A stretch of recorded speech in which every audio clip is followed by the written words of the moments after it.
நடிகர் கமலஹாசன் நடித்த உன்னை போல் ஒருவன், அஜித் நடித்த பில்லா 2 ஆகிய படங்களை இயக்கியவர் சக்தி டோல்டி.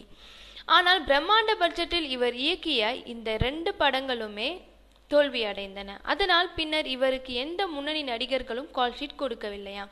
இருப்பினும் தற்போது நயன்தாராவுக்காக ஒரு கதையை ரெடி பண்ணி அவரிடம் சொல்லி ஓகே பண்ணியிருக்கிறாராம் சக்தி டோல்டி.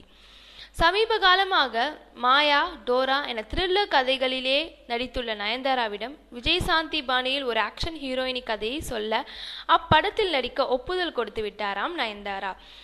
தற்போது டோரா மற்றும் மீஞ்சூர் கோபி இயக்கிய படங்களில் நடித்துவிட்ட நயன்தாரா தற்போது கேரளாவில் ஓய்வெடுத்துக் கொண்டு இருக்கிறாராம்.